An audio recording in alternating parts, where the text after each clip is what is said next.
if you're over on YouTube, hello, hi, hello. With me is Trent. Trent can weigh in on any of these questions. He happened to join me for this. This wasn't like Trent's here. This is the topic. This was more of a people talking topic, and I wanted to kind of just talk about Stardom in 2023, because I think Stardom in 2023, it's been interesting. It hasn't been 2021 and 2022, that's for sure. A wise friend of mine said at the beginning of this year that the honeymoon period of Stardom would be over. That wise friend is Trent. Trent did say that to me, and I think we're starting to see it with certain fans. That being said, before we break into all the topics, before I answer some questions, and Trent will weigh in on whichever questions he feels the need to. He can me, I'll talk about everything. Oh, yeah. And I think you're the perfect person to have this talk with, because we talked about it a little bit earlier this week off the record. But I'll start off by saying this. To me, Stardom is still one of easily the best promotions in the world. And it comes down to the talent more than anything. Like, the booking this year has been sporadic, messy. The tournaments have been underwhelming outside of the 5-star Grand Prix. But they still have the most talented roster in the world that it's made it not matter in a lot of ways. Yeah. But Stardom is in an interesting position where obviously they're riding the coattails of a couple of really good years, and maybe having to then match that with some things that haven't gone right, either through their own machinations or through things they can't fully handle. It does make it difficult, but I do think, for all of the issues that have maybe come up, the talent have been doing so much good work. And that should be noted when we're talking about these situations. For all of the problems we might have, the talent is still bringing their S game, maybe to their own detriment at times. Yeah, they go all out, right? They're an incredible roster that just doesn't have an off switch. And maybe that's a bad thing sometimes. I think we've seen that most recently. And recent numbers in terms of attendance have really led to this conversation, I think, more so than anything. And I have not seen this as a perfect year by any means. I have not seen this as a best year. I think both of the past 2 years have easily been better. However, that's why we're here. We're here to conversate. We're here to give our thoughts. And let's dive into some of these questions, shall we? I had a lot more than I expected, so we will do our best. Some of them are just like regular questions that have nothing to do with the State of Stardom. We will answer those too. But we're going to try to hit the State of Stardom ones first. So this was from Bowling JD. He was the first one to send me a question. I kind of want him to send me the question, truthfully, because I knew his thoughts mostly. So due to Stardom's abysmal tag league start in attendance, which is true, it has been abysmal. For the two venues that they run the most, Oda Ward and Cork, and very low, the lowest Cork since Kid and Natsupoi main evented in a high-speed title match, which was still restrictions. So basically the worst it's been without restrictions since pre-Bushi Road. Right. And questionable booking, various injuries among the roster, and what facets does Stardom need to focus on and change in order to get momentum and buzz back to what they were the last couple years? And I think this is pretty much the best way to open it up, because all those things are true. I can't defend the attendance. I give you reasons for the attendance, which I think are very much the real reasons of the attendance. Questionable booking, I kind of highlighted that before we even got into this, right? And various injuries, those are undeniable. Can't really. And attendance and injuries do go hand in hand. Plus, if you look over the past few years, don't count the show that has the IWGP Women's Tournament on it and Fuwachan. Goddess Stardom Tag League is not the exciting period per se for Stardom. They're not doing big numbers for the Tag League. Never have. That being said, let's talk about what do they need to focus on and change. I think my first point here is you got to weather the storm right now more than anything else. You have 6 crucial people out, like 6 of your, if arguably if you put 10 people on a board, all 6 might be in your top 10 most important over the past 2 years. They're all out. So you got to weather the storm. You got to let your roster get better, and you got to just take the losses on the chin, right? And I think they know that with these Korakuens and the Auto War. Like, I don't think they're going to start worry booking anytime soon and going to get, like, I don't know, they're going to start putting Wonder of Stardom title matches on Korakuen. Like, that's not happening. Okay, it's just not. They're trying to, and they're also coming down from what was a great 5-star final. They had the most people in the Yokohama Budokan until the Crush Gal show the day after. But remind you, can handle losing out to Crush Gals. Right. It's the Crush Gals. They lost to what is like celebrities. Tough. Oh no. Reunion, mind you, 40-year anniversary for the Crush Gals. So I don't really count them. So that, to me, biggest Yokohama Budokan for a promotion this year in that 5-star final. When it comes to what do they do, like I said, weather the storm first. That is first and foremost, because you want to be fully 100% for Stardom Dream Queendom. I think you need to knock that show out of the park. That is the show you focus on, because that is the show that brings you into the new year.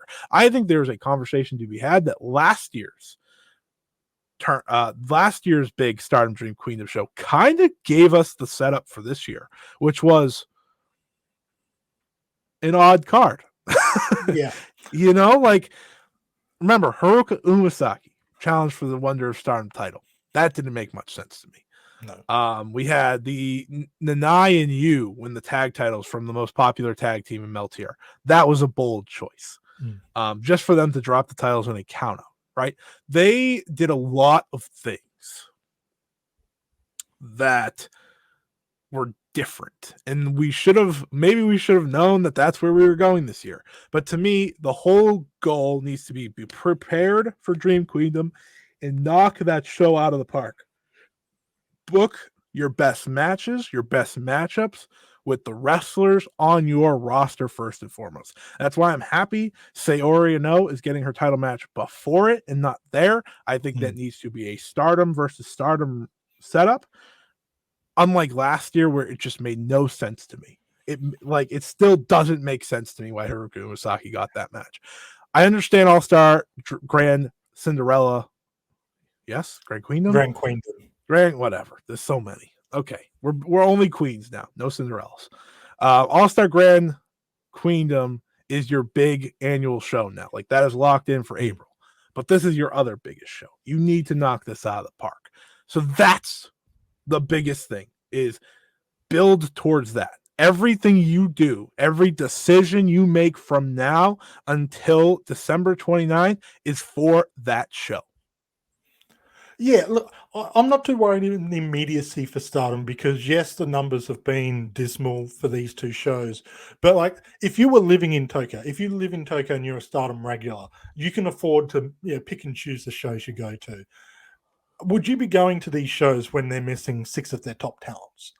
Probably not. You'd wait until some of these stars get back. If just Saia's missing, you'd probably go, like we saw with the 5-star Grand Prix. That was still doing good numbers when she was gone. But you're missing 6 people. That's like a basketball team losing their, 4 of their starters. You're not going to expect them to be winning games and bringing in sold-out attendance. It's just not going to happen. But it is sort of maybe an example of a wider concern, is that with the the current schedule they're working, is they asking too much of them and going straight into a relatively cold tag league after such a big 5-star tournament and the pay-per-view in between it. It's probably just a little bit of oversaturation, asking too much of the roster. Dream Queendom, absolutely, that's what you've got to build to, because while Grand Queendom might be the big show, that's kind of the number 1 show now, Dream Queendom is where you're going to bring in the foreign fans. And I know Stardom don't care about white people coming and watching their shows, but like, the people are coming over for Wrestle Kingdom. That's the big kind of thing.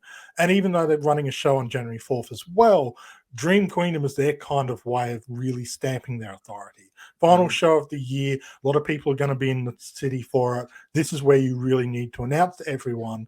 No matter what you thought of Stardom in 2023, Stardom in 2024 is what you want to be involved in. Yeah, to me, it's their Wrestle Kingdom, right? It sets the tone for the new year. It may be at the end of this year, but it sets the tone for the next upcoming year. And I think you absolutely nailed that. I think that is, and how do you do that? Is really just getting this roster healthy. Yeah. You take the losses on the chin, you move forward. You're still going to sell a lot of tickets in these areas that you don't go to a lot. If Tokyo takes a hit, obviously you never want that. But listen, I've seen the numbers. They already won this year. They made more money than they've ever made. They've done it all. Like, this year's set, locked in. It's all about next year. And I think you think they're throwing the end of this year so they can make next year look really good? Yeah, exactly. I think, and I know there's questions about changing things up, so I'll get to that. But I think this year was them trying things, and they learned certain things just don't work. But listen, attendance, I'm not worried about. They did stupidly good on the Dream Tag Festival. It's like, this product is still hot. It's not as hot. They also, if I'm not mistaken, I think they have one of, if not the most expensive tickets in wrestling in Japan.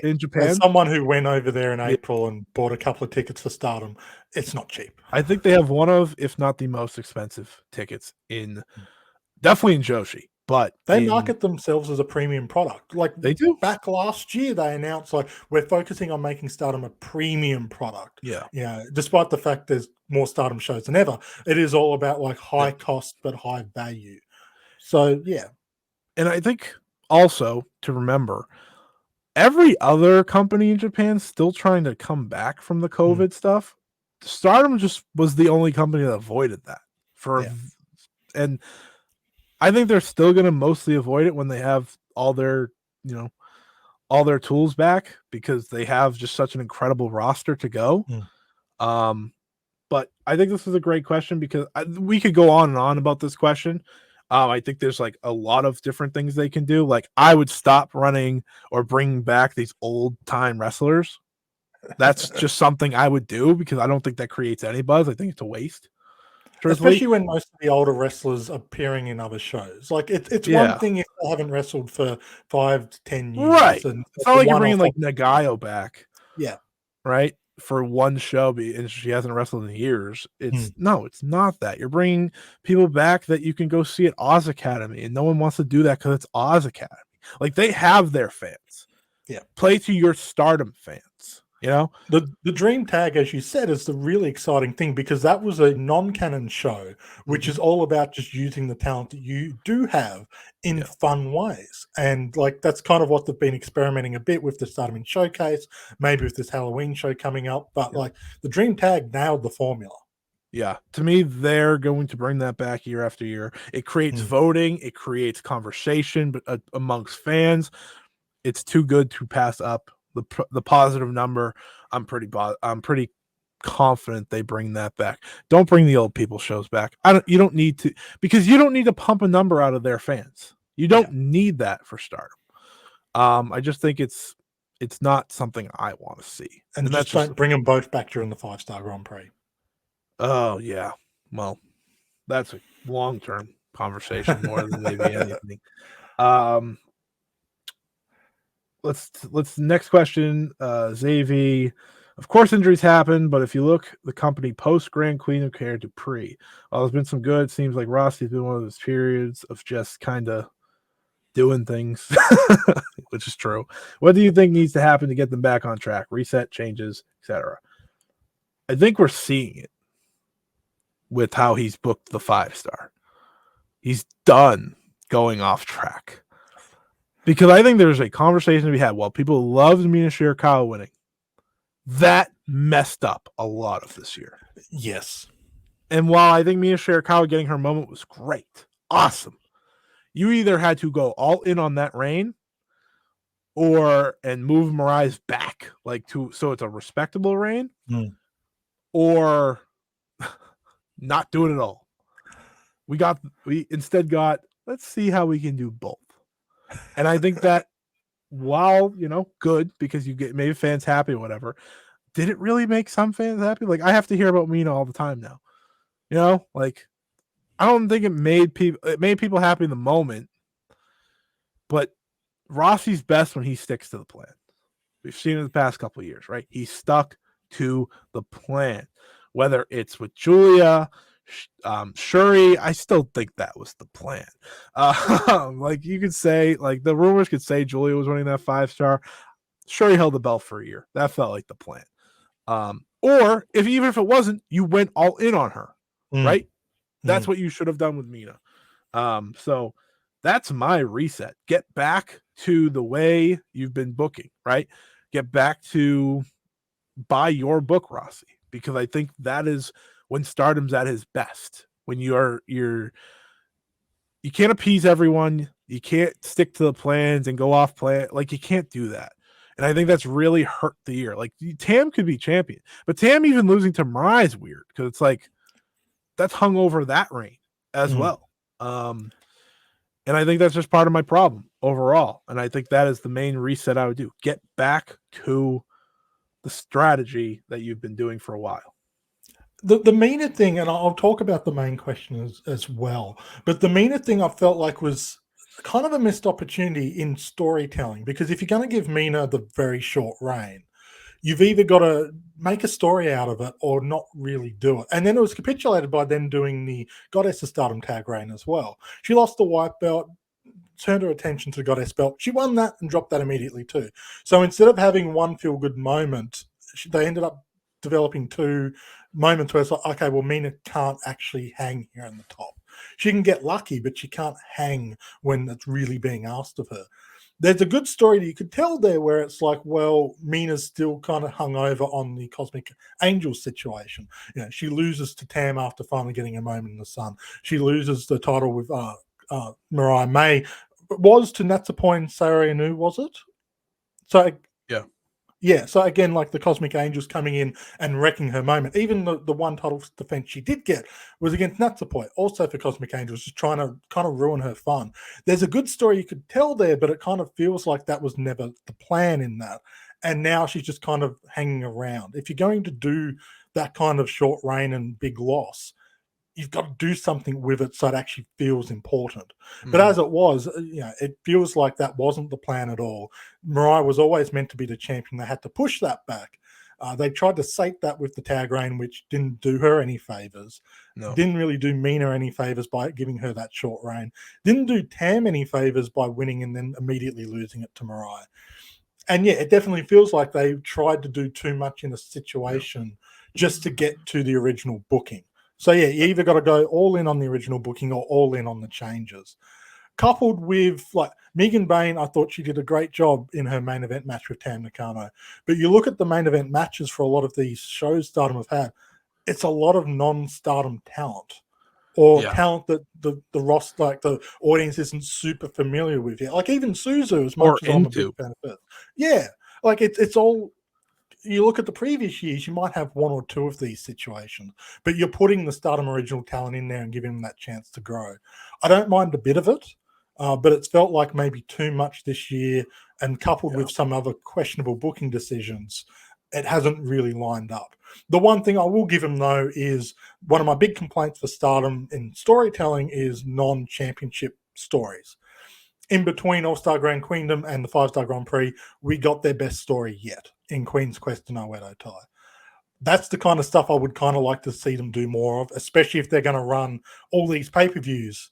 Give us some stories that don't have titles but have meaning to fill these pay-per-view matches. Yeah, I absolutely agree, because I think that's the story that a lot of people are going to remember from this year. And I think overall, you know, stories has been interesting. They've done a lot of start and stop with those as well. It feels like, you know, we don't have the big overarching story for this year like we have the past 2 years. And getting back to that, getting back to the destination is very important. I know injuries happen, but there's a good chance if Tommy wasn't winning that 5-Star Grand Prix, if reports are to be believed, that felt like your overarching story, which, if that's the case, you know, I don't know. I will. And the stories have been struggling for the entire year. It's not just this one period they were building towards. Yes. It's a little more apparent now. I want to, before we kind of get into the rest of these, which there are a lot. So thank you everyone who sent in questions. I will make sure to answer them all. Maybe a little shorter on some of them, but we will answer them all. I will want to say, Saia Kamatani has broken her silence. I feel like I should bring this up now while we're talking about the year-end stuff. I kind of saved it for now. It's exciting that Saia is back. You know, once the Saia interview came out, to me it was like, all right, so she's coming back. And I miss Saia a lot. Like, I miss Saia Kamatani a lot. You don't because she was on top for so long, you really don't realize how much you miss someone until they're gone. That's just how it always works. And the 5-star, I saw some people say it was the best 5-star, yada yada yada, just because every show had something incredible. For me, once Saia was out, the 5-star was never going to fulfill the potential I thought it had, because Saia was just on such another level. With that Wonder of Stardom title reign, you know, we talked about it. Some people started to fall off of it with the Umasaki Sarai Watanabe match, and then she had the Hazuki and Mina matches, and you're like, oh, never mind, those idiots. And then they had the great story in the middle of the year, so it's like, oh, we're all building to Saia and Utami. And then she wasn't there. And so to me, that just completely, for me, it was brutal overall. Just not having her here. So just a few notes from that. I'm going to give a credit to @SG_OXXT for translating a good amount of this, or at least a lot of the important parts of it, so we can kind of dissect it. So one of the things she said, honestly, I'm scared to fly again. However, I've been doing a lot of studying during my rest. I want everyone to watch how the Phoenix, with its broken wing, will come back. So one of the main things she said is she's been watching Western wrestling, and I was like, okay, so you just watch a Kota Ibushi match. It sounds good. And that she doesn't expect to be as flashy anymore. And I've talked to some people, instant concern for them, because I think that's a lot of obviously what makes Saia special. I think that is to almost temper expectations. So when she's in that big title match and she breaks out the Phoenix Splash again or something, it's that much more special. I think her kind of changing to more of some more strikes and stuff like that wouldn't be bad for her either. It's also safer. You know, she is someone who can do like the spinning jump kick and hit someone in the face. Like she can do strikes. I'm pretty sold on that. Another point she had was, my injuries are much better. I've already resumed basic training at the dojo, but I still have a sense of fear, to be honest. She talked about how she thought about retiring, which I think is an important part, which I think happens to a lot of people that have bad injuries like that. It definitely creeps into your mind, but the fact that her recovery is so ahead of time is really what you wanted to see when it comes to Saia Kamatani. I'll get through all of this.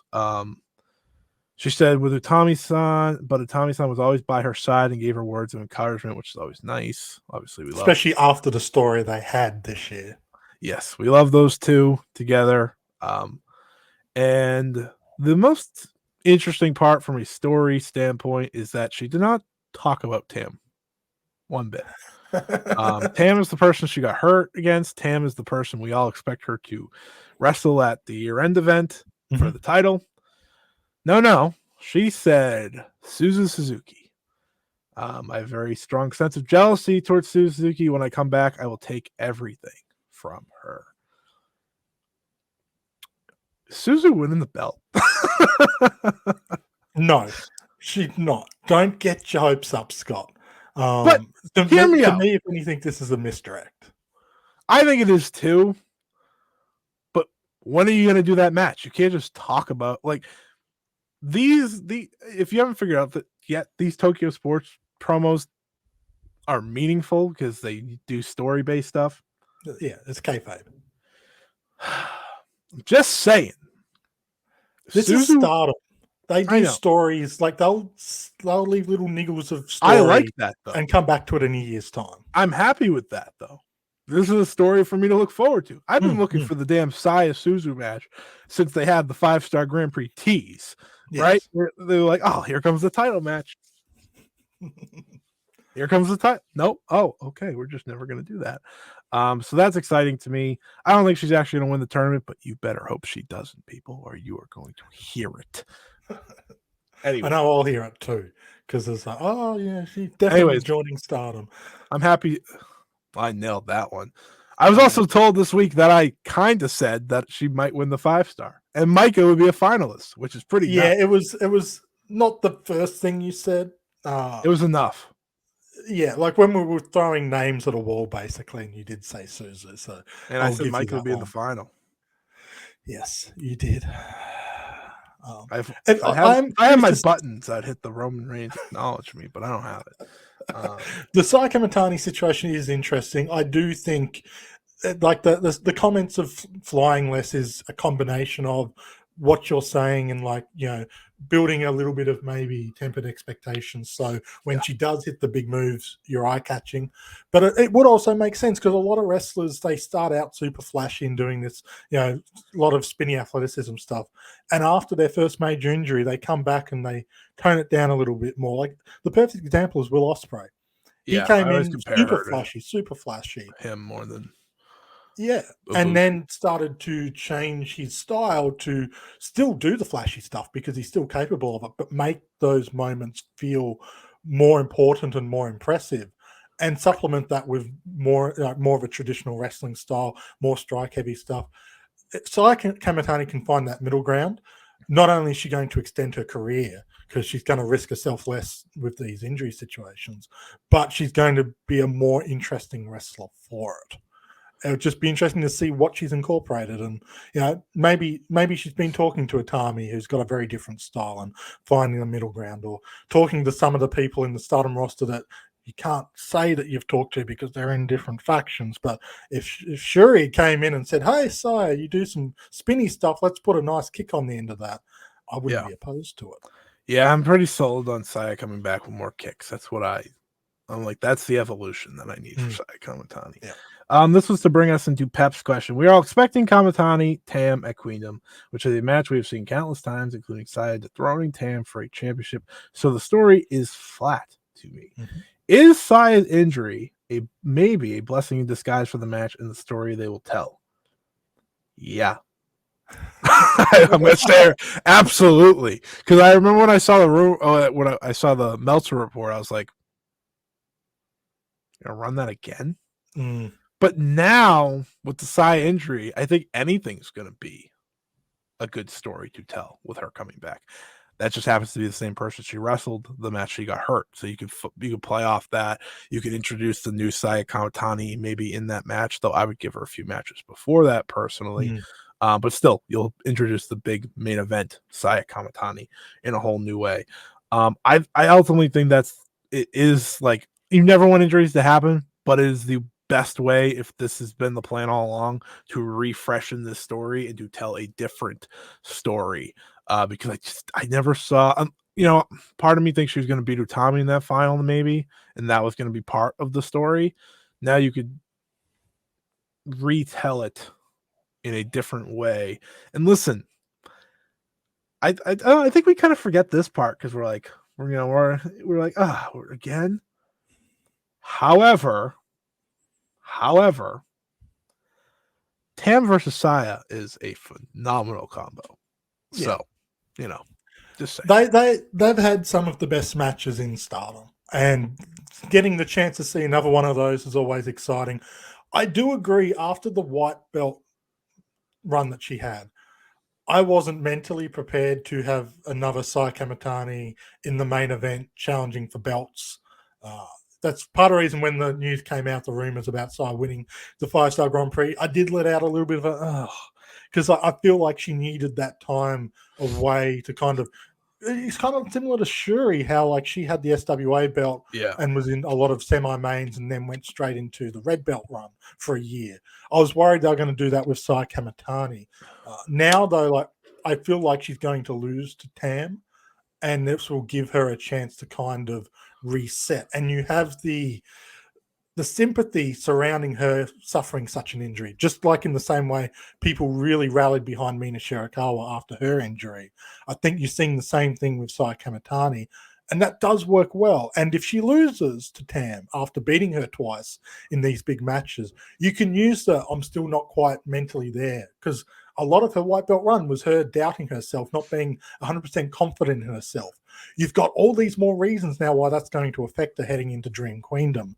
And you can tell a fascinating story where maybe by the end of next year, she does win that red belt, and it feels very much like the Julia situation, a lot more natural and organic. And these injuries have kind of, as much as, you don't want injuries to happen, it's kind of worked out for the best. I will say this. Could be Suzu, just saying. You're going to disappoint yourself. The one thing I will say... No. You know what's no more disappointing to me? Tam retaining. I would like to see Saia and Utami make amends after everything that happened, and Aphrodite have a good tag run through the first half of 2024. That'd be a nice way to... That's what I would do. Have a lose at Dream Queendom. Utami picks her back up and gets her confidence going again, leading into a championship win at the end of the year. Yeah, that's my fantasy to talk about as well. Yes. So we'll get to that in a little bit. This was also from Peps. Bushiroad seems to make Stardom like the male version of New Japan, and we've seen that especially with the schedule recently. 21 pay-per-views for Stardom, 20 big shows for New Japan in Japan in 2023. What needs to change so that Stardom can keep up the schedule Bushiroad gives them? More signings, more championships, more special pay-per-views. And they also clarified just more pay-per-views. That's just what we're asking for. I think when special pay-per-views, it was more like the themed ones, I guess, or the dream tag or something. Yeah, that's a theme, sure. Stardom sees Bushiroad sees Stardom in terms of scheduling, promoting in the similar light. And the best way to look at the pay-per-views, I think we have to remember this.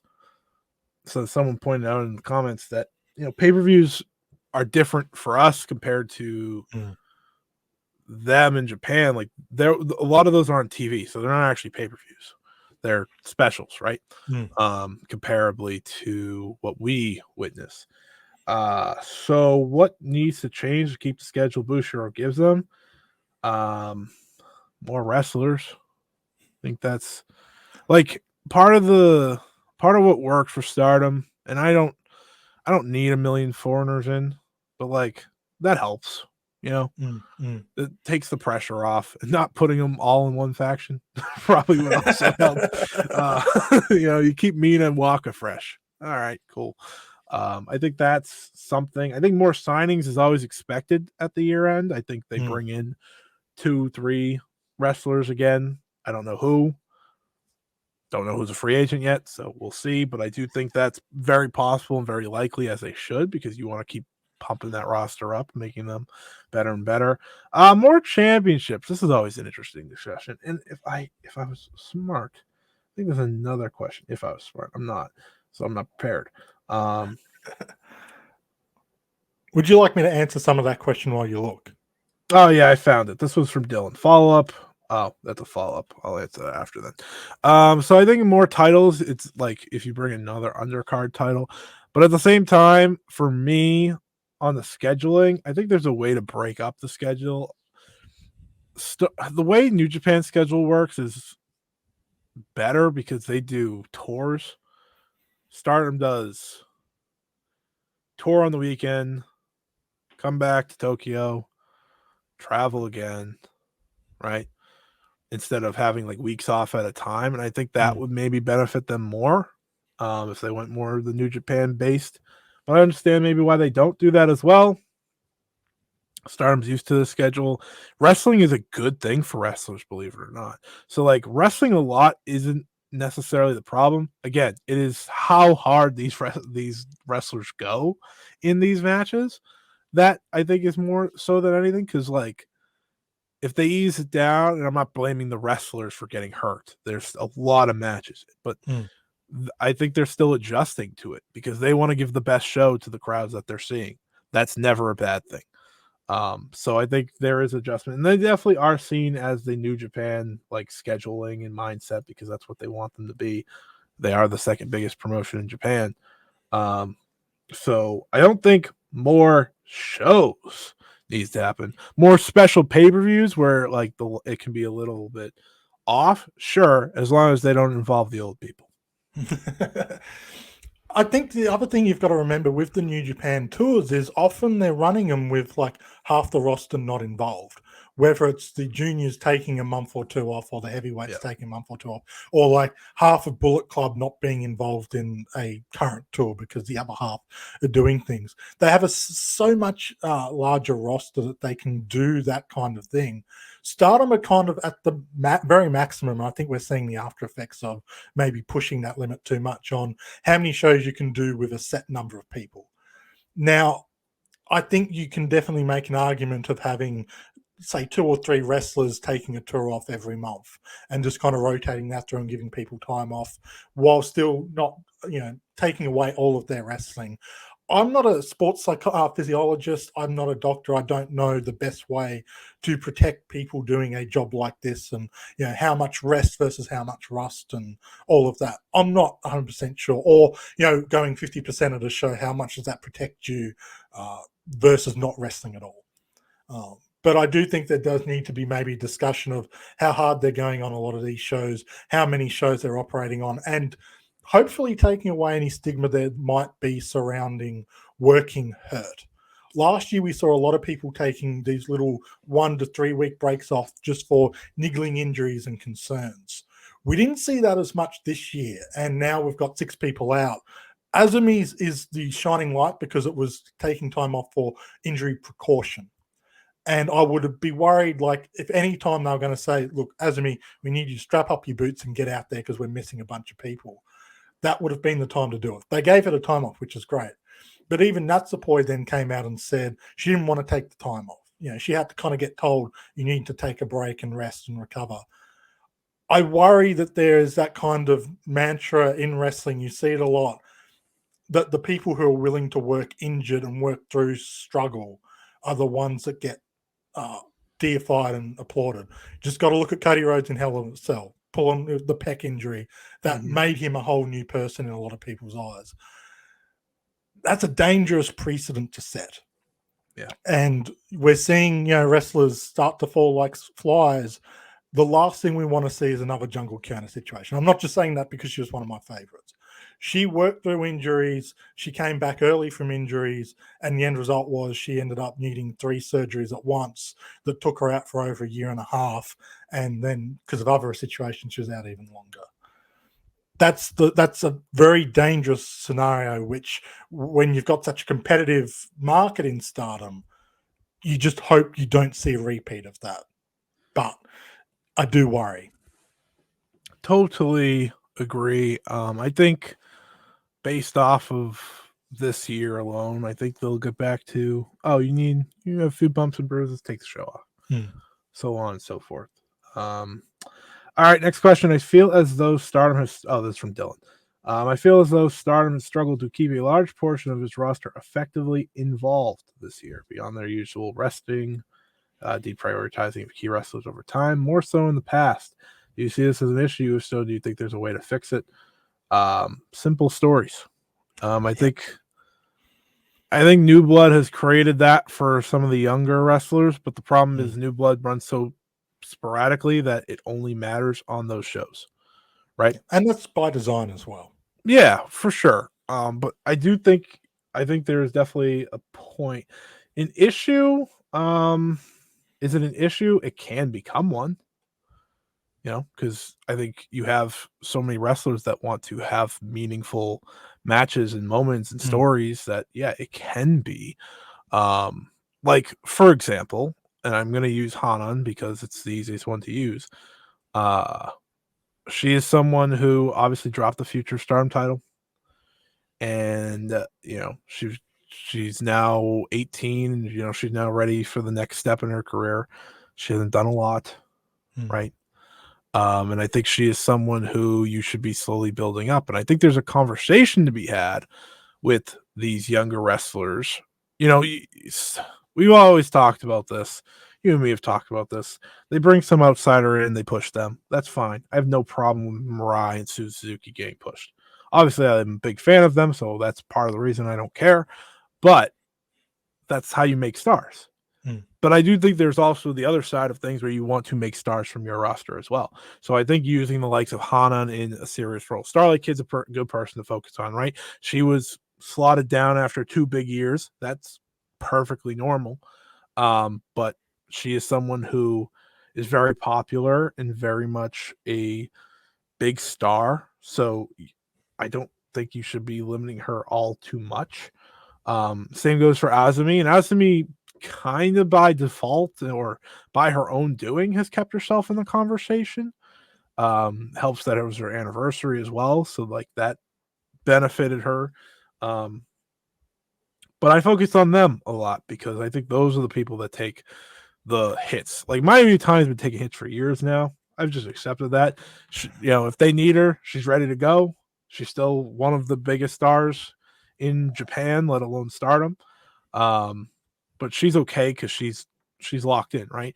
It's the wrestlers who are down the card, not the main eventers, I think, that need it. So Azumi, Starlight Kid, Hanan, Saeed has gotten focused. She's taken advantage of it. She was not even like doing anything for a very long time there, and I know that upset a lot of people. So I do think that there is a way to fix it, and it's just the simplicity of giving them stories. It doesn't have to be a deep story. It can literally just be like, for example, I don't like to use other promotions, but New Japan did something with Shota Umino and Ren Narita with their the trios series that they did. That is so simple to keep them in the conversation while they're not doing something big. Something like that. I'm not saying you need to do a best of 7, but just 2 wrestlers feuding with each other because they want to be better, and then they come together as a tag team, so forth, like just stuff like that to shake it up. I think that's a thing that would benefit the part of the roster that's not doing anything. It doesn't have to be this it's humongous story like the Queen's Quest one. It can be as simple as that. But the Queen's Quest one's a good example too, because Utami didn't do anything for a year and a half. That was her first story in a long time, and I think that's again part of the problem. But it was again the natural. Let's send you down the card for a little bit as well. Stardom, honestly, have always kind of struggled with telling stories. And I've talked about this before, telling stories outside of their title scene. And typically their title scene is challenger comes in and challenges the champion. They might have a couple of weeks of house shows kind of thing. Then they do the pay-per-view and that's it. And then they move on to the next person. And if you're not in that kind of cycle for a long period of time, it's very easy for you to just kind of get lost in the shuffle. I don't think that's unique to this year. Like when the question kind of said they haven't done a good job of highlighting, I kind of felt like that's been an issue for a couple of years now. Like the amount of times wrestlers have kind of set up potential stories through their actions in the ring, through their actions on social media, and then nothing really comes of it has been frustrating, but also kind of the point where it's like, if you follow up on these things, you give these wrestlers something to do that aren't in the title scene, and you give them stories and you give them meaning. Starlight Kid's the perfect example. Like, she is someone who will bite on just about any story that's half presented to her. But this year, it's been like, what has she done? She's done the New Blood Tag Championships, which has been off in the corner in its own thing. But outside of that, she's had a very quiet, nothing year. And it's a testament to her popularity that she's still as popular as she is, because she's not been involved in anything. Azumi had the high-speed rain and then kind of luckily dropped it, then went into the 5-Star Grand Prix, which she was involved in, then the anniversary. So things kind of lined up for her. She was part of the QQ story too. Exactly, yeah. But even in that, Starlight Kid was like the 3rd or 4th banana. Azumi. No, Starlight Kid specifically. Sorry. 3rd or 4th banana in that story that's involved both of them. But there's a lot of wrestlers that, like, you look at someone like Mai Sakurai, who's done tremendous work and created such a fascinating character. She's not done that because Stardom have set up a series of stories for her to tell. She's just kind of gone out and done her own thing. And that very much feels like the thing. If you are not a wrestler in a title situation, you kind of have to find a way to just make yourself relevant. because Absolutely. they don't give you the steps up in that situation.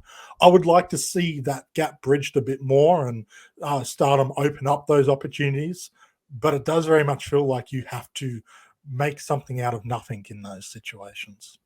And this was the follow-up, win an additional singles undercard title that belongs to Stardom, help alleviate the problem. The reason the Stardom-owned thing is because the New Japan Strong Belt has only helped Julia stay relevant and no one else, which I agree because she's not defending against actual Stardom wrestlers. Yeah, I've talked about this before many times. A non-Wonder World title for this company or these wrestlers would be very important because I think the future's so alienating. And someone gave me a great question actually about that. Oh, here we go. This is from at Brian A Maniac. The future of Stardom title is the top title, singles title for New Blood. Now, obviously, you have limitations for who can challenge for that title. So my question is, should they replace it with the New Blood Openweight Championship? So kind of open up from the restrictions and kind of make it more of a mid-card belt. And I think that's a good thought process, kind of, to maybe, again, fix some of these problems that this belt, or not that belt, but overall they have, because the high speed has limitations. The SWA had limitations. The future had limitations. I do think an undercard, the Wonder and World have limitations. They just aren't official limitations. I do think in some form here of a belt would be very good. An open weight type belt is probably the best way to look at it, like the Never, right? Like the can't think of any other wrestling companies. But like a mid-card belt. Like, Stardom don't have a traditional mid-card belt. I wouldn't sacrifice the future belt in that situation because I think it serves too important a purpose for the young wrestlers. Absolutely. And I understand I like the mindset where they were coming from. Yeah, so yeah. I get that. Yeah, I think like once you remove the age/experience restrictions from it, you run the risk of doing what they did at the start of that titles run, where they gave it to Utami, and no one who needed the belt could viably win it. Yeah. And then she dropped it, Micah won it, and they had the same situation. So I think the future title remaining restricted is good. I don't think New Blood as a show needs another singles title because the shows aren't frequent enough for the wrestlers coming in to need a title to fight for. I do kind of agree that, like, for the true mid-card wrestlers in Stardom, they kind of might benefit from having a title to work with, even if you're talking your upper mid-carders who just can't seem to get lucky with the white belt, having something for them to come down and fight. Natsuko Tora, for example. Yeah, Tora, even like your Hazukis and Micahs, give them a title to kind of get to really crunch their teeth into. Give them an opportunity. And I think, sorry for cutting you off, I think that title would be great for Korikins and stuff like that. Yes. Yeah. Run it at Kurikins, and it's handy, like if you're running tons of pay-per-views, you split the red and the white belt up. The mid-card belt can go on, say, with the red belts show, and then the white belt can have the tag belts or something. But I wouldn't bring it in while you've still got these two New Japan belts, because you also have the issue of if there's 17 belts floating around for 30 wrestlers, it is kind of like, well, it's a bit unnecessary. Yeah. Just merge the belts, keep the IWGP design, but keep the spirit of the strong belt going with that. Or just give the strong belt to Mercedes and we'll never see it again. That works too. That'll become the AEW Strong Championship. Yeah, they can have it. They can take it. But I do think a mid-card belt would help a lot. A real, true mid-card belt, because I do the white belt, people see it as the Intercontinental. It's not. It's too high up on the card. It's treated as too much of a big deal for the people who need it to really have that chance. Excuse me. Yes, absolutely. We have a lot of questions. Okay, we're gonna power through some of these right now because this is. Just tell me to shut up if you need to. Yeah, I will. All right. William Omega asked a lot of questions, so we're gonna go through them really quickly. Do you think it's time to Bushiroad to invest in a more simple structure for the Stardom World app for new viewers? Sure. I mean, I think they should do a lot with the app. but Yeah, I'm not yeah, the one in charge of the financials. yeah. I mean, I think getting an advanced new Stardom World would be great. Um, Can Stardom be considered their the second promotion when they still sell under 1,000 for their smaller shows? Well, everyone does outside of New Japan, so yes, Yeah. easily. And Stardom run a lot of small towns. Like a Yeah, lot of these other promotions that you're comparing them to, they're not running Niigata and yeah, I'm trying to think of other places. Shizuoka, maybe like they're running Tokyo, Osaka, Fukuoka, Hiroshima. Like they're running the main places. Stardom, the whole like they were bragging about running like nearly all of the prefectures just this year yeah. alone. The result of that is you'll eat some smaller numbers, even when you don't have half of your roster injured. But like the long term benefits is that you make fans there, and when you go back and tour there in a couple of years' time, you're drawing more people there, and you've got fans that you wouldn't otherwise have.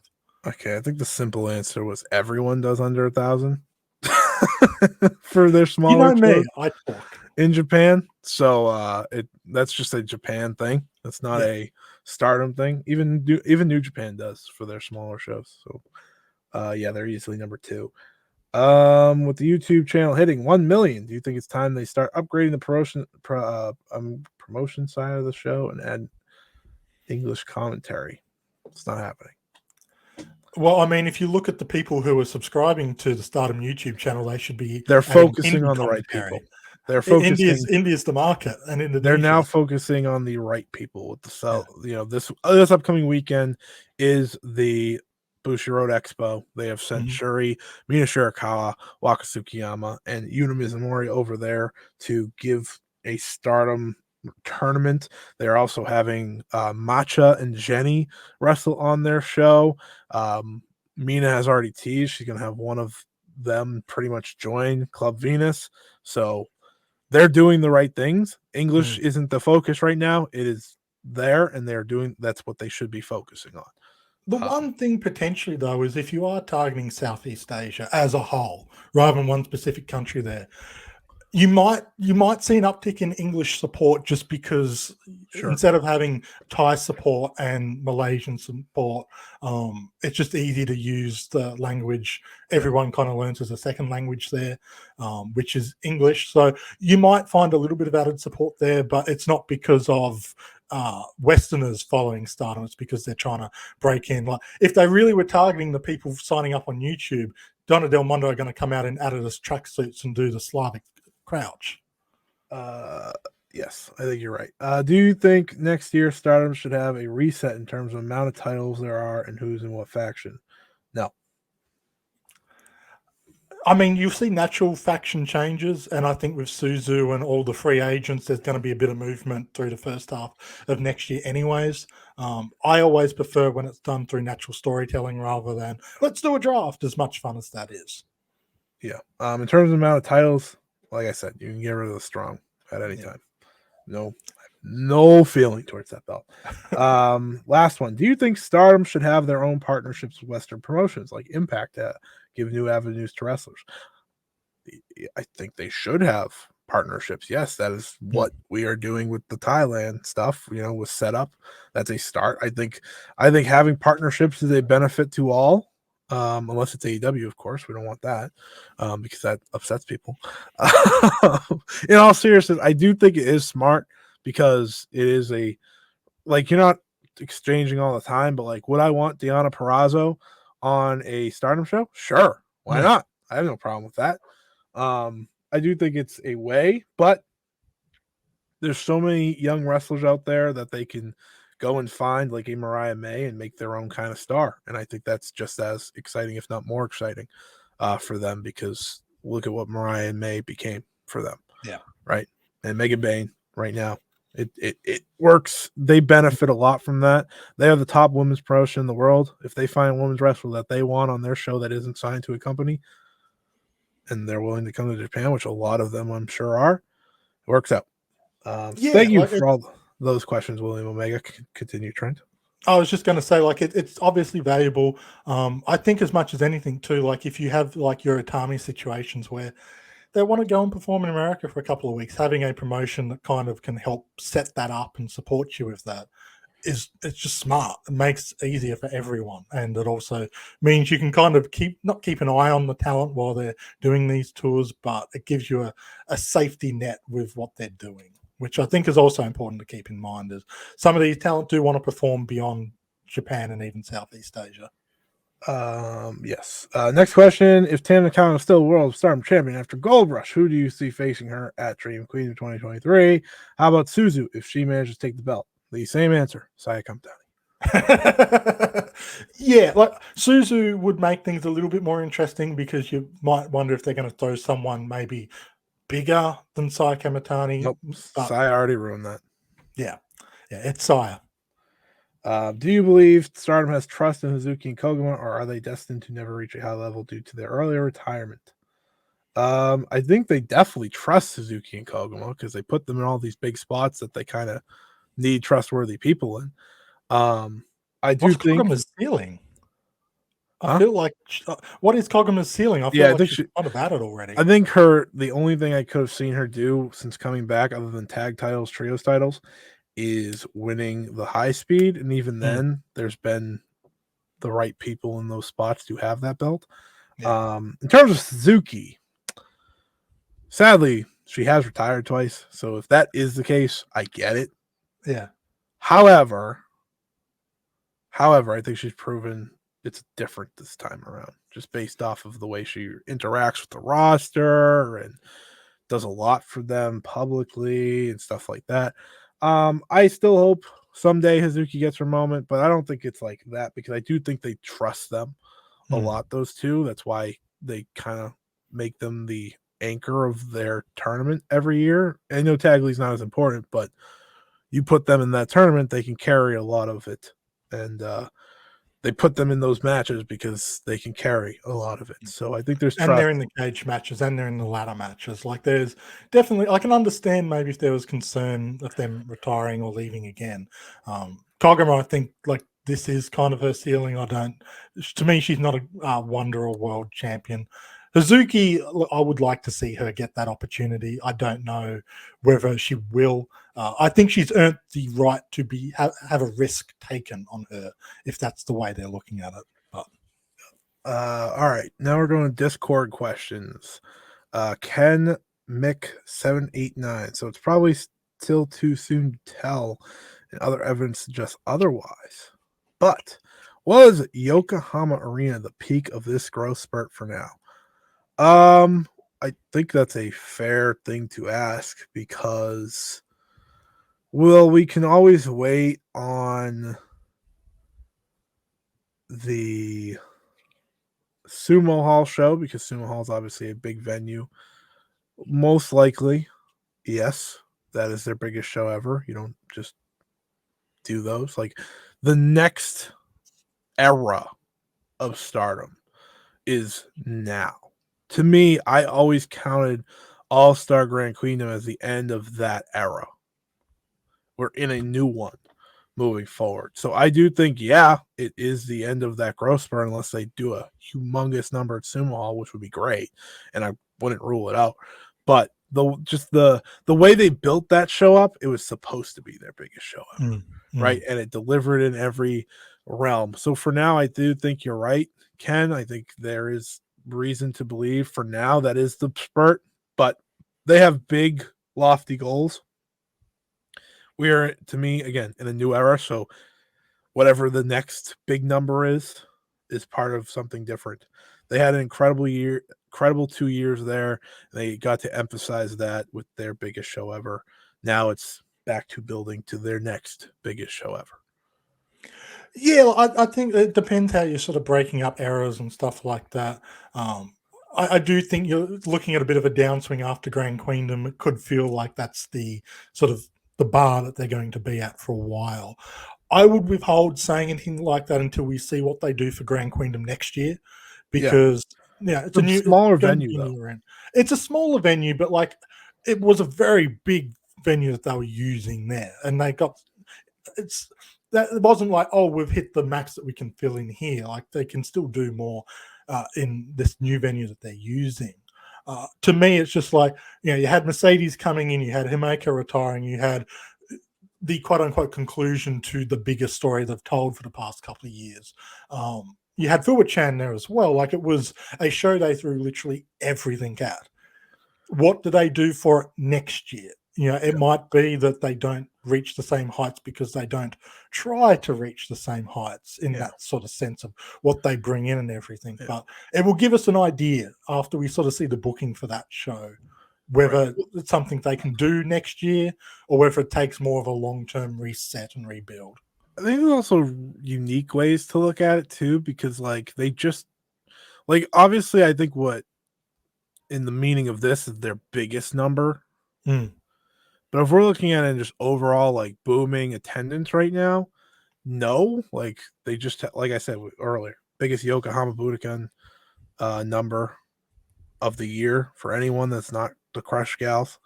So like that tells me they're fine. They're still building. They're still getting big attendances. But in terms of like the biggest show, for now, sure. But if they pack Sumo Hall, get more than they've ever had there, if they do the boom, is it the boom tie? Boom tie is the new one they're doing. Yeah, if they do a big number there, it's like, okay, well, there's obviously numbers. It's just a matter of what's the venue they're running at that point. So it's different ways to look at it in terms of like the top biggest show they've ever had for now, sure. But I do think they still will have these great big numbers in attendance moving forward because I still think they're a hot product even despite the recent trend. I mean, there's a lot of injuries. This is from Heart Editing. Do you think Stardom should do a better job at elevating younger talent in positions so that when injuries occur at the top level, they have a better leg to stand on and slot in some of the younger folk? Well, we kind of talked about this earlier, right? With Hanan, Azumi, Starlight Kid, Ruaka, Saida. This goes on. And I do think that they should be taking advantage of this to do so with Tag League and so on. So that, because I think that even with the 6 wrestlers out, I don't know about you, and I think people do feel it, but I don't feel it as much as I thought I would watching these shows because I just think they have so much talent. And if you can take advantage of this tag league, which is why I looked at this tag league in a different way from a lot of other people. A lot of people were underwhelmed with it, but to me, I saw an opportunity for Miyu Amasaki. I saw an opportunity for Hanan. I saw opportunities for Mei Saris. The list goes on to get bigger reps and get bigger moments. Sure, they're not going to be these unbelievable tags every single night, but that's okay because you build them up. Miyu Amasaki has benefited so much from just tag matches. And some people need levels, but I do think like giving Hanan a Wonder of Stardom title match, giving Azumi a Wonder of Stardom title match, like these things are things that they should be doing sooner rather than later because that brings them to another level, even if they're not winning the titles. I do think they need to be willing to push some of the younger talent a little bit more, but I think they should be willing to do that anyways. Yeah. When you it's an awkward situation because like looking at the current setup, they can't even really build the next, sort of use a lot of the talent they still have because it is the tag league. If this was a normal sort of pay-per-view cycle, you'd have Julie that you can elevate into a main position. You've got Mayu who you can elevate into a main position. You've got Momo Watanabe, Hazuki, you can all elevate Maika, Suzu Suzuki, using them in these high-profile situations to cover for your Natsupoyas and Tam Nakanos, Saia Kamitanis and Utamis. But because we're doing the tag league right now, you just can't really do that naturally and make it compelling. Yes, build up the next generation so you've got more people you can slot in these positions. But I think if this was randomly in May, it wouldn't be that big a deal, but it's combined with the tag league. And also, like, realistically, how often are you going to have 6 wrestlers of this caliber all out at once? Even with the schedule, this is just a horror situation. WWE lose 6 of their top stars from Raw all at once. They're going to struggle. New Japan loses Okada and Tanahashi and Suji and Shingo all at once. They're going to really struggle, even if they have been building up that next generation. Like, it's just horrific timing to have so many good people all at once out. 1000%. It's just bad luck, right? At the end of the day. All right. more Discord questions. This is from Roxy. What can Stardom do to become a promotion that can entice foreign talent to work for them longer? So pretty much like not use them as a stepping stone and leave, stuff like that. Sadly, there's not much they can do because at the end of the day, when you're bringing in talent from America or another country, their goal in my mind is always going to be still WWE, AEW being paid more money to wrestle, right?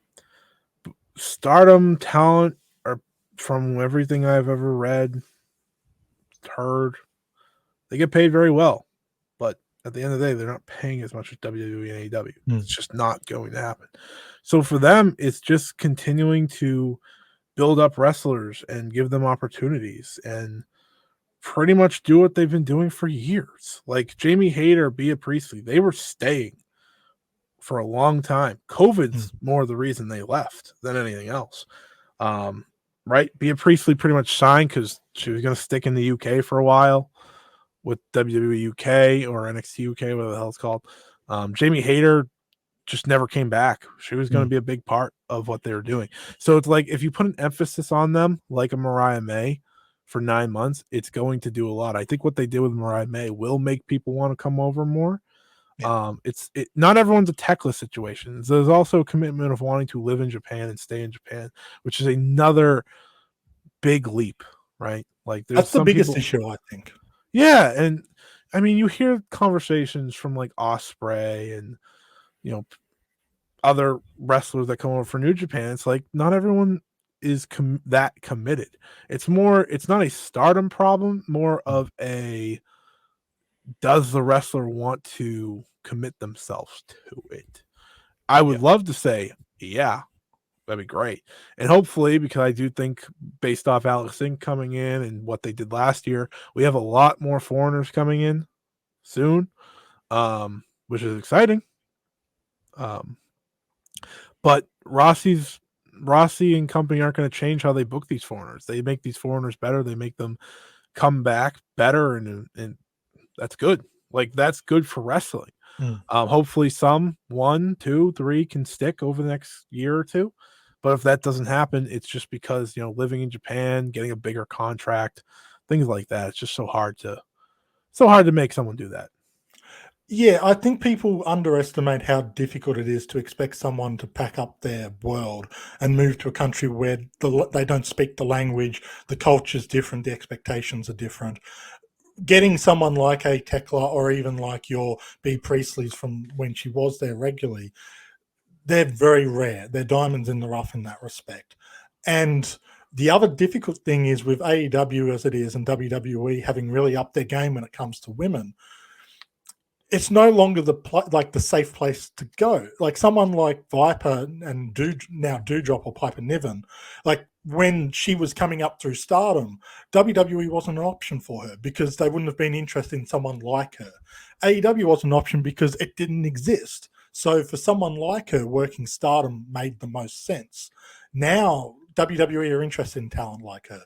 AEW provides a platform for her to work. Even the American scene has grown in general for women. So for someone to come to Stardom and stay there long term, it's no longer kind of the best option necessarily, as opposed to coming in, doing what Mariah May did. Come in for 9 months, make yourself a star, and make the checkbook that AEW and WWE open up for you that much more enticing. Essentially price yourself out of Stardom as much as it was. I'm sure Rossi would have taken it back and had it there for years, but it's not easy if you're basing it on, do I stay in Japan where it's difficult maybe to live? Or do you go to America where they speak the language and everything's a bit more what you expect? And probably the money is a bit better too. You'd have to find someone who just loves Stardom so much, that's where they want to work. Absolutely. It's hard. It's not something that I think Stardom can do. They do the best. They book these people to matter, right? It's more of, do these people want to stay in Japan? They did the best they could do with Mariah May in 9 months. Yeah. All right. Someone asked about Daddy Torgo asked about investing in the roster, whether it's by raising pay or allowing Rossi to bring in more full or part timers in order to reduce the strain on so many talents. Like I said, with the pay, everything I've ever been told, it's very good. And it depends on Bushiroad ultimately. Yeah. Also, Mayu Itani has a designer bag for every day of the week, so which is Have you seen Saki Kashima's shoe collection? I know, like I think the main roster. I think it's more of they're definitely they're probably allowed to bring in more, but it's a Bushiroad thing. Like what? When will they start investing in the rock? I don't know. Hopefully now. I mean, they can't keep pumping them up at these joint presentations, being like, "Yeah, they're doing everything right." And New Japan did stuff. Right? It's like, well, we're not going to show the numbers for New Japan. We're just going to be like, "Yeah, we're still the top company." That's almost the problem, though, isn't it? Like Stardom's making all this money, and you kind of don't want to eat into that investment. Like long term, it makes sense, but like short term, this is classic sort of capitalism. It's like, well, we're making all this money at the current setup. Let's not risk that by spending a whole bunch of extra money into it. Yeah. I think they bring in more foreigners. Like I said, I think that's part. And they probably sign more roster members. That's what they do at the year end. We saw that last year. We'll see it again this year. This is from James. Why do Bushiroad have a Halloween gimmick show coming up, but they still won't bring back the greatest gimmick matches, the Mass Fiesta and Costume Change Battle Royal? Why do they hate fun? Trent's ready to freak out. You should check out the Stardom Road episode about Mass Fiesta and Costume Change Battle Royal that just came out this week on any podcast platform. James, I don't know why they don't. It's right there. It's so easy. Please do it. I saw this question asked. I was like, Trent's being on the show. Okay. Yeah, no, they should. Because I think it's something that makes people more interested in their shows based off Dream Tag Festival, for example. They like that crazy stuff. So hopefully they bring it back. Use the talent you've got. That's what the people want to see in these situations. So I saved one of my thoughts from earlier about changes they should make and resets and stuff like that for this question. So optimistically speaking, who would you want to be red and white belt champion heading into next year's All-Star Grand Queendom?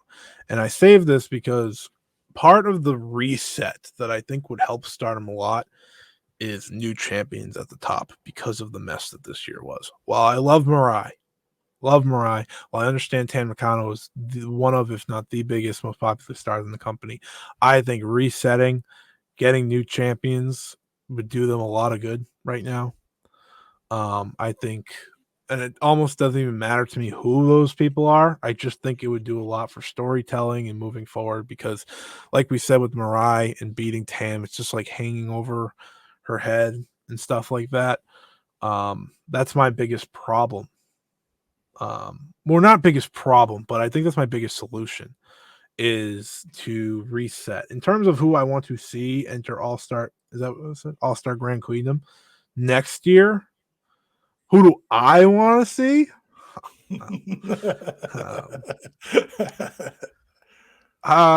For biggest stories, I'll go on a non-personal bias. Mayu Itani wins everything situation.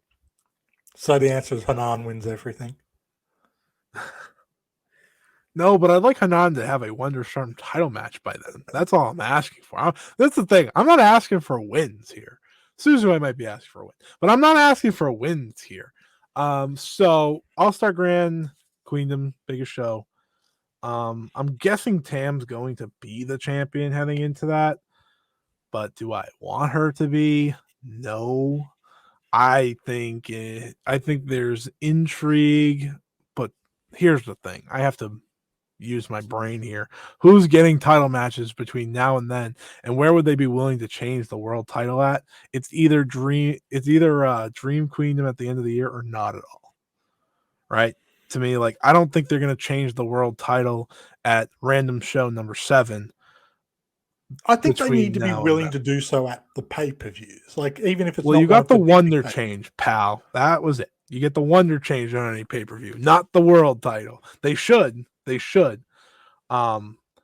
in terms of making the most interesting story, I would love if you ran Micah and Suzu as one title match, because I think that's a story people are invested in. That doesn't need to be world. It just needs to be one of them. And I think in my head, I'm leaning Saia Utami. That would be the other, because for me, it's more title matches than the actual titles. Like, I don't, that doesn't matter to me. But I think that would do a lot of good for them, building around their future. Yeah, kind of going with the new era, new generation, new golden generation thing. You know, the generational struggle was a big thing this year. I think having 4 out of that crop, having big matches at that shows how you keep building forward. Reality is, will it be like Julia again? Possibly. Like, I'd like to see Julia in that position, but I don't want it to be via beating Tam right now. Jesus Christ. Yeah, that's. I think Julia is perfect for the kind of, because it was almost like, yeah, after she won the title was when they started to experiment with a lot of these things, and where it's sort of, she never got the chance to do with the reign what could have been. Right. So it'd be kind of nice to sort of get that second chance, but I don't want it to be through Tam. So, like, it's not going to happen in time for Grand Queendom, unfortunately. Saia versus Utami, I think, is a very tempting matchup, given what we've talked about. I do hope it's better than their last singles match against each other. I do think it would be. I think it would be, because it would be the main event. Yeah. They would have it all on them, because it ain't going to be the Wonder. Yeah, I think a lot of it, is you just kind of need a natural kind of reset from this year. And that might just come simply by entering 2024 and kind of maybe shedding some of the things that were causing issues. I don't know, truthfully, the best people to put in Grand Queendom, because it is ultimately so close to Dream Queendom and our current situation. I think it's more just approaching things a bit more traditionally to what they had been doing. Absolutely. I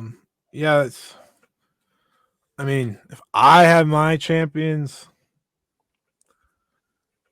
for my interest level, and what match would it lead to?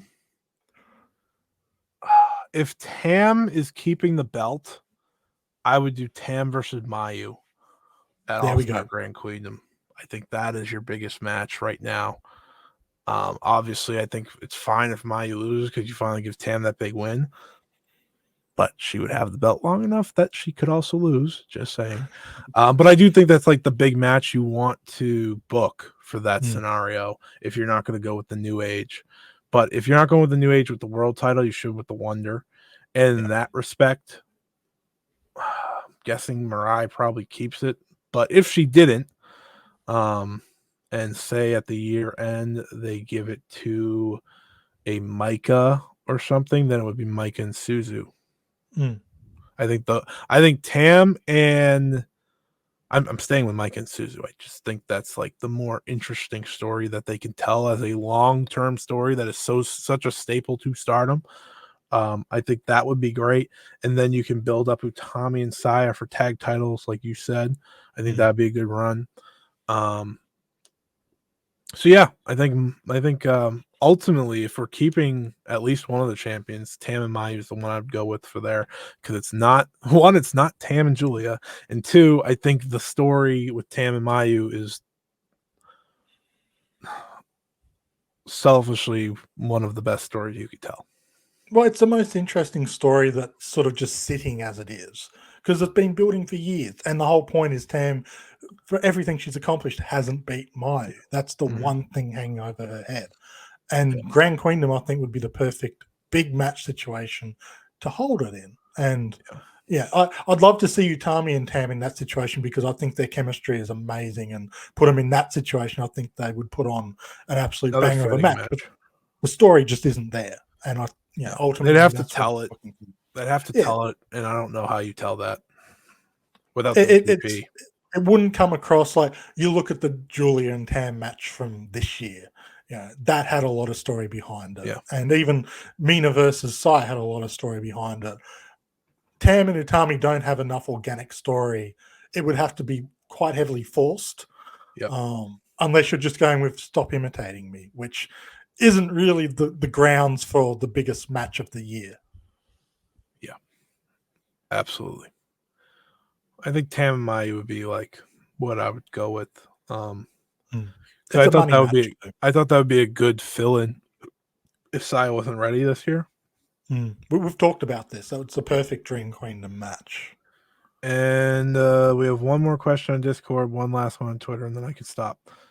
These are kind of two in one. Why did they stop live streaming the New Blood events that they've been touting how hot their YouTube channel has been? There's a lot here. You think getting all these new eyes on upcoming talent would be something they want to do. Something about Stardom World is, you can't live stream, stuff like that. You prioritize Stardom World given the success they have with New Japan World. And to add, why have they stopped doing English commentaries for big shows when money isn't an issue, as said? Okay. Kind of hit the English commentary earlier. It's just not their focus. In terms of New Blood events, I have no idea. Running shows is money, and maybe that's why. Like, running shows live is money. But I think they should do it because that's eyes on your product.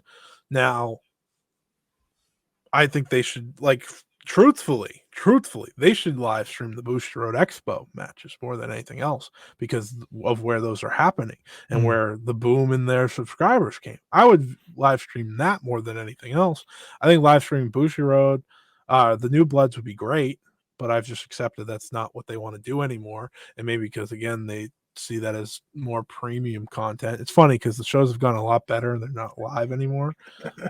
But it'll never make sense to me because, like you said, Blade, the subscribers have went up. You'd think you'd give some live shows to that. I would put them back on there, but I'd put something on there. I think the expos are a perfect thing to give. I know, again, just do you just need to do a hard cam. I don't need amazing camera work either. I mean, the basics here, I don't get the New Blood thing. Like, I didn't get it when they started it. Like, I was surprised. Like, you're giving the young talent from outside of your promotion this kind of really unique opportunity to make a lot of new fans for people tuning in free live streams and stuff. I never really got it then. And then pulling it, I don't get why you do it and then stop doing it. I'm sure they have their reasons. Be interesting to hear them. But I think because Stardom World is ultimately, people are hesitant to sign up to new products, especially when it's when it's a Japanese product and you're in America and like you worry about credit cards and all that. And when you've got pay-per-views at $50 a pop, I think it makes a lot of sense to provide something on YouTube that's live streamed for free, even if it's not consistent. Just every now and again, here's a show we're running, we're going to do it for a live stream, kind of like they have every now and again. I do think there's a real benefit in that because it's the perfect way to bring people on who might be hesitant about the product. Live wrestling is always more interesting than taped wrestling, and free content that you can just easily share is always going to be more advantageous than going, there's this amazing match that is paywalled. But again, that's maybe not what they're looking at. I just think it's a fair question. The English commentary I've given up on. Yeah. I think they made, like, in the part of the question they brought up, like how you would have thought you want to do it for Kyrie and Kyrie matches and stuff like that. They did it for Mercedes. Mercedes comes back, they'll do it again for Mercedes. But otherwise, like, I think Charlton and Sonny did a great job. And Mariah May, who filled in for Momo Kogo on the run, like, I think they did a great job on that broadcast. I'd happily see them do it again, because I just think, like, that was so simple for people. They enjoyed it. And I think Charlton seemed keen to, yeah. So hopefully, maybe someday, but he has a whole nother job too, so you got to remember that. I'm Vel, just saying. I've never done commentary in my life, so that's useless to you. But I commentate matches all the time when I'm watching it, and I have really yeah. insightful things to say. And some would even say I say it in English. So just putting it out there. Final question. This was from Peps from earlier. The injury of Mina changed a lot in Stardom's 2023. The booking that followed, Mina getting a short run, Suzu winning a 5-star, different. Mariah winning Cinderella 2 times. Title belt changes. Was questionable and random, so it feels Rossi changed up, messed up the entire year there. Should Stardom more often just stick to their plans instead of doing changes to keep everyone happy? We think we hit this on the nail earlier of how I said, yeah. Yeah, like if it's Commit one way or another. yeah, Go you hard. gotta like if you're gonna change plans, you gotta just change everything. You can't try to keep both. Like Saia and Tam at Queendom instead of the 5-star winner. Like that feels like you're getting on track there, assuming that's what they do. Yeah, I do. I think Mariah winning Cinderella was always going to happen, obviously, but you should have changed that if Mina was going to win the belt, right? It's things like that. The 5-star for Suzu, you didn't really have a choice there. You had to have someone win. You know, it's like once Saia was out, you're like, oh, well, we got to have someone win. Tag belt changes. Tag belt. Like that's but I do think staying on track, staying up to date, and getting back on track for this end of the year. Remember the whole conversation, the reason this turned into a conversation at the beginning of this was I wanted to talk about the state of Stardom, right? The attendance is wonky right now, not so great. Stardom is injured. They're just beat up. And I think there is a perfect medium where you take the losses as they are. You get everyone rocked and ready and loaded and ready to go for Stardom, Dream, Queendom, and you blast off from there for next year. You get back on track. You tried a lot of new things this year. Some things worked, some things didn't. You take what worked, run with that. And you focus, and I will put this more importantly than other. I love the outsiders coming in. I think that's how we got Suzuki in this company to begin with, and so on and so forth. But focus on your roster first and foremost. Roster that's signed. That doesn't mean you can't focus on the new signees. That's fine by me, as long as they're signed. Because, like Trent said earlier, main eventing shows with Risa Sarah and you. Well, she didn't main event, but she was top match. Like I just don't think Stardom crowd wants that.